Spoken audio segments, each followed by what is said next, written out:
In 1849, a British archaeologist discovered 14 tablets in Samaria. To date, these are the oldest known writings, and they date back to the 24th century BC. While the stories on them share much of what other ancient writings say, they put a whole new spin on the other ancient sacred texts. You see, while they do refer to a father of all beginnings, or some kind of ultimate supreme being, the tablets say that the creators in Genesis, the Garden of Eden, Adam and Eve, these were polytheistic gods of ours, otherworldly beings, or just plain out, they were aliens. The entire first 2 tablets explain who they were and where they were from. Tablet 3 tells of the 6 days of creation, or settlement, on Earth. Later, they explain how the human race was genetically manipulated by these beings and did not evolve randomly. Even the technology Sumerians gave us came from these beings.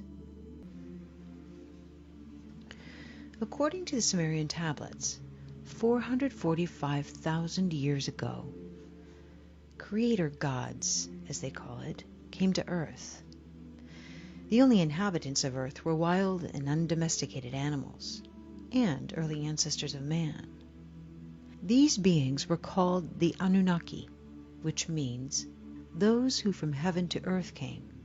The Anunnaki inhabited a distant orbiting planet called Nibiru, which only entered our solar system every 3,600 years.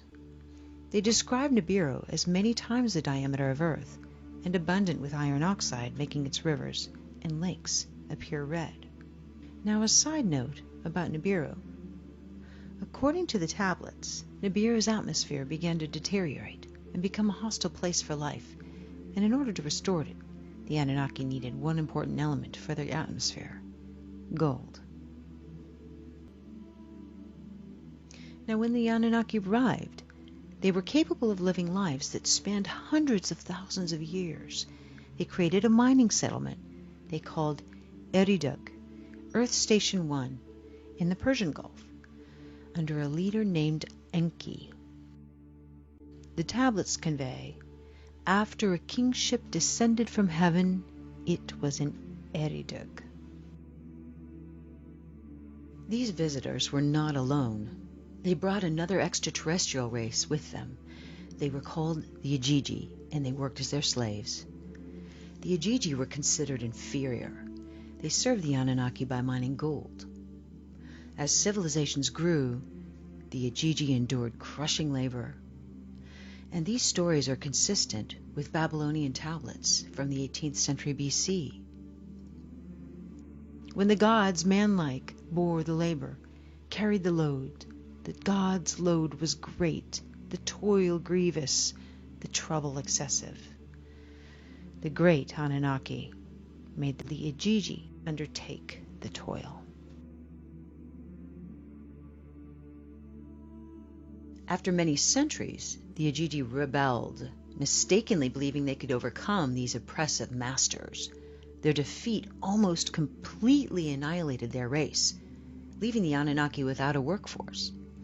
Unable to replace the Igigi, Nibiru's ruler, Anu, ordered his son Enki to genetically engineer a new slave race, one that was intelligent enough to perform complex work but still be subservient to the Anunnaki. His experiments are recounted in detail in Atrahasis. Many unique creatures were created. Enki finally successfully met his goal, and the result? A genetic hybrid between Earth's caveman, Homo erectus, and the Anunnaki themselves. This hybrid we call Homo sapiens. The tablets called first men the Adamu. In Hebrew, Adam means man. The Anunnaki put the Homo sapiens to work in the mines and elsewhere in Mesopotamia. The Semitic word avad, or worship, literally means work for. Hence, early men had no choice but to worship their gods.